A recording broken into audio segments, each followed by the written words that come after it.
Zdravo banda, ne glede na to, kje nas gledate na TV-ju ali pa na YouTubu, to je Osvežilna fronta in z nami Igor Harp, Batmanolog. Zdrav. A ti poznaš vse statiste v filmih v Batmanu? Niti slučajno. Pol Andraž itak ni imel nobene možnosti za preživetje. Nobene. Še Tim Burton, ko je prvi Batman film risal, ni vedel, koliko jih mora imeti in je šel risati si ljudi v sceno, da je jih preštet, da je vedel, koliko ljudi najet, pa jih tudi ni poznal po imenih. Kam moraš hoditi v šolo, da postaneš Batmanolog? Uradno sem hodil na filozofsko fakulteto, ampak drugače pa je treba v striparnico ali pa pač nek drug način, kako priti do stripov in jih čim več prebrati. Zdaj veste, pa si ti dejansko diplomiran geek. Lahko tako rečemo, ja, seveda. Diplomiral sem z Batmana, kar je bila moja druga izbira. Prva izbira je bila še bolj geekovska, Cyberpunk, ampak mentorica ni bila na voljo takrat, ko sem jaz imel čas za diplomo, tako da potem sem se pač lotil Batmana, njegove dualnosti. Kdo sploh je geek? Geek je zdaj nekako vsesplošen termin postal. V osnovi so bili to ljudje, predvsem fantje, ki so imeli radi znanost, matematiko, pa tudi pač znanstveno-fantastični žanr in grozljivke. So ti žanri zdaj postali v središču popularne kulture, sploh z ameriško filmsko produkcijo. A pa tebi je kul, če ti nekdo reče, da si geek, ali je to tako malo zbadanje ali pa... Mislim, ne vem, zakaj bi mi bilo to negativno. Zdi se mi zelo pozitivna subkultura v osnovi. Bistvo geekovske kulture je v sprejemanju drugačnosti. Bistvo znanstvene fantastike je v odpiranju novih svetov in stripov tudi. Ker je dejansko vse mogoče. Ja. Če se lotiva Batmana, recimo, ali pa nekih stripovskih junakov, kako jih je spremenil film? To je večna debata, kdo je pravi Batman. Nihče. Že zelo zgodaj v Batmanovi zgodovini je bil Batman zelo raznolik. Veliko ljudi ne ve, ampak Batman izvira iz Zora. On je v bistvu rip-off lika Zora, pač bogatunski gentleman, ki po noči rešuje uboge. Ampak bistvo je, da se je skozi leta blazno spreminjal. In zdaj, ko je v filmih, se tudi znotraj filmov spreminja. Ko smo videli Burtonovega Batmana, ki ga je igral Michael Keaton, je čisto drugačen, kot potem on šalil Clooney z temi bradavičkami na Batsuitu, ali pa potem Christian Bale ali pa Ben Affleck, pa sploh pa Lego Batman, ki je odličen. In to so povsem različni liki, ki imajo skupno ime, ampak se bolj med seboj razlikujejo, kot recimo se je James Bond tekom od 60-ih do danes.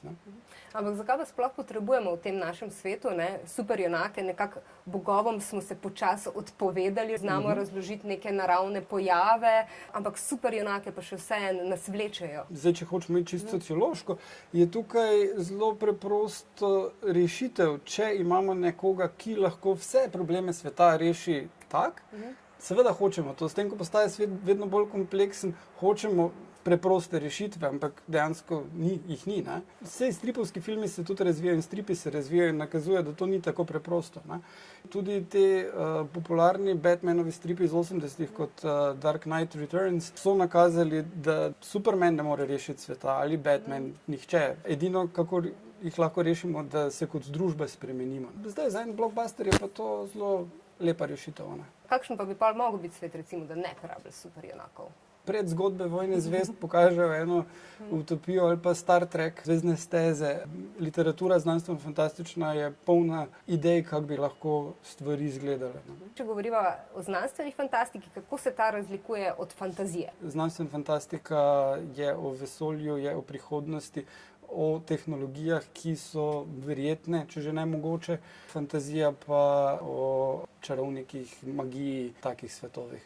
Dostikrat so ti žanri prepleteni. V osnovi bi pač, ne vem, rekel, Gospodar prstanov je fantazija, Zvezdne steze so znanstvena fantastika.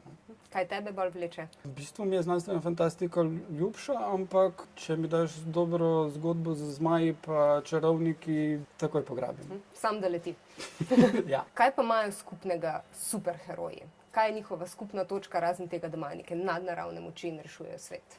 To je seveda ključno, da imajo supermoči. Lahko so te supermoči nekaj, s čemer so se rodili, Superman, nekaj, kar so pridobili kot Spider-Man ali pa kaj takega, ali pa nekaj, kar so si sami zgradili kot naprimer Batman. Te stvari uporabijo za dobro ali slabo. To so dosti ključni elementi. Ni pa nujno zgodba o superjunakih pa stripovska zgodba ista. Obstajajo tudi drugi žanri stripov poleg superjunaških. Meni najljubši po stripu posnet film je Road to Perdition, Pot v pogubo, ki je gangsterska drama. Enega najboljših pogledov na superjunake pa ima Varuhi, film, še bolj pa strip, kjer je predstavljen zelo drugačen svet, kjer superjunaki obstajajo in kako bi deloval glede na en našemu podoben timeline. In kljub temu, da je že 30 let staro delo, eno bolj zanimivih pogledov na to. Ker superjunaki lahko imajo tudi slab dan. Sodeč po zmelkotih in po filmih. Vsekakor. Pri enih junakih imaš, da je to, ne vem, Superman čisto dobro in se bori proti Lexu Luthorju, ki je čisto zlo, pač tistih osnovnih zgodbah. Dve stvari. Ja, čisto. Potem pa imaš pač pri Batmanu, ki se zaveda, da s tem, kar on proba rešiti, ustvarja nove probleme. Ne?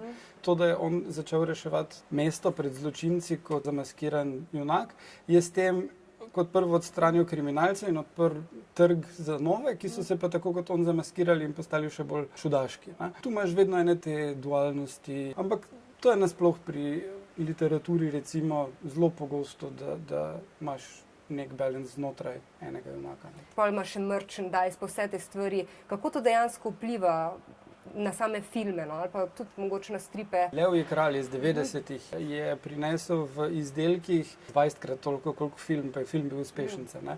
In isto Batman Burtonov. Za prvi film je Warner nenormalno dosti denarja naredil in potem so vložili full partnerstva z McDonald'som in komu še vse za drug film. Ne?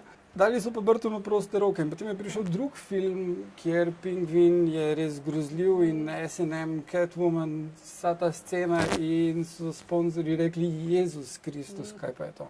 Takrat dalje so zelo bolj pazljivi in se trudijo nekako doseči, da bo film tudi komercialno primeren za otroke, ki jim probajo prodati. Ne. Vedno bodo ljudje otroke male pripeljali. Za Batman proti Supermanu je bilo v kinu en kup 6-letnikov, ki so bili zdaj namenom piše, z kateri starosti je primeren film. Ne? Po drugi strani pa treba razumeti, Hollywood, če ti vložiš $250 milijonov v en film, hočeš, da bo zaslužil več kot 250 milijonov. No? Make sense, ne? Ali je treba delati tako drage filme? Seveda ne. Tale Joker, nedavno so prišle fotografije ven, Joaquin Phoenix bo igral Jokerja v Joker filmu, ki ga producira Martin Scorsese in v katerem naj bi celo De Niro tudi nastopil in to bo film posnet za zelo majhen budget, večino bo šlo najbrž Scorsese in Phoenix. V redu, ne rabiš full eksplozij vedno. Ne? Mal sem si dopisovala z Bojanom Albaharjem, tip, ki ureja stripe. Pravi, geekovske scene so, sploh ko gre za mainstream komercialo, do dobro globalizirane, tako da geeki tako na japonske kot v spodnjem dupleku gledajo pretežno iste animeje in cosplejo iste like. A ni to malo žalostno? Ja, imamo globalizacijo. Je pa stvar v tem, da imaš dostop do ful večjega nabora stvari. Mislim, jaz, če sem hotel, ko sem bil mlajši, videti, ne vem, Ghost in the Shell, prvega. To se je še dalo. Potem nadaljevanje, to se moral resno potruditi, da bi videl serijo, ki je izhajala na japonskem in potem še dobil podnapise za njo science fiction.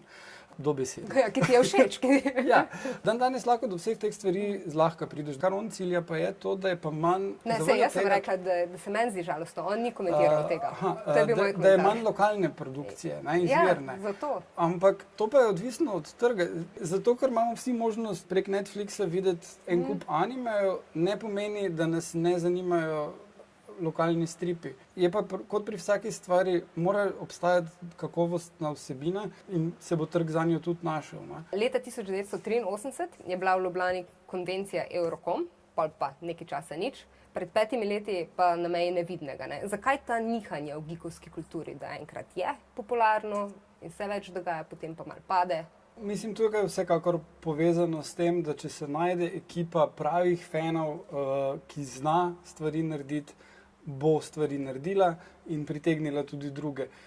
Pač, ker je kul. Pol ni, da rabimo danes več superherojev in smo zato bolj naklonjeni tej kulturi. Ta moja teza ne bo zdržala. Vsekakor bi nam kak superjunak lahko pomagal rešiti težave, recimo Superman v enem od filmov. Ali pa superjunakinja. Ampak Superman v enem od filmov so jedrsko orožje odnese in ga vrže v sonce.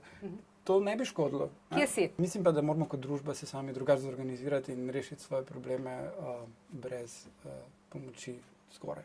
Ti hodiš na konvencije in srečanja? Seveda. na Meteorito v Jesenicah, super zadeva, Grossmana in tudi na Meji nevidnega, seveda. Poleg tega, da hodiš na konvencije, ne, ker te bomo lahko tudi srečali, oziroma smo te lahko srečali na Meji nevidnega, pa te lahko tudi na podcastih poslušamo, pa te lahko beremo. Kje, kako, zakaj? V mreži Apparatus sodelujem pri podkastu, ki se imenuje Obod. Obdelujemo vse žanre od Z do F in obratno. Shajamo na 2 tedna ob torkih. Drugače pa pišem za Vikend filmske kritike vsak teden že 10 let. Koliko časa porabiš za filme gledati? Včasih sem vse filme, tako da sem, ne vem, bil v kinu 3 do 4 krat na teden, pa pač potem sem pisal, zdaj pa grem malo bolj selektivno, sem 1-2 na teden v kino, pa še kak film ali 2 potem doma pogledam, seveda. Malenkost. Tu pa tam kak film. Vsi linki do tega, kje najdete Igorja, bojo spodaj napisani. Povejte v komentarjih, kdo je vaš najljubši Batman. Pa, če imate radi knjige, Dune sem prevedel. Ne film od Lyncha, knjigo, 600 strani. Pa ni čudno, da greš sam še 2 na teden v kino. V knjigarnah bi že moglo biti kmalu v knjižnicah, kak mesec kasneje. Cool. To je to.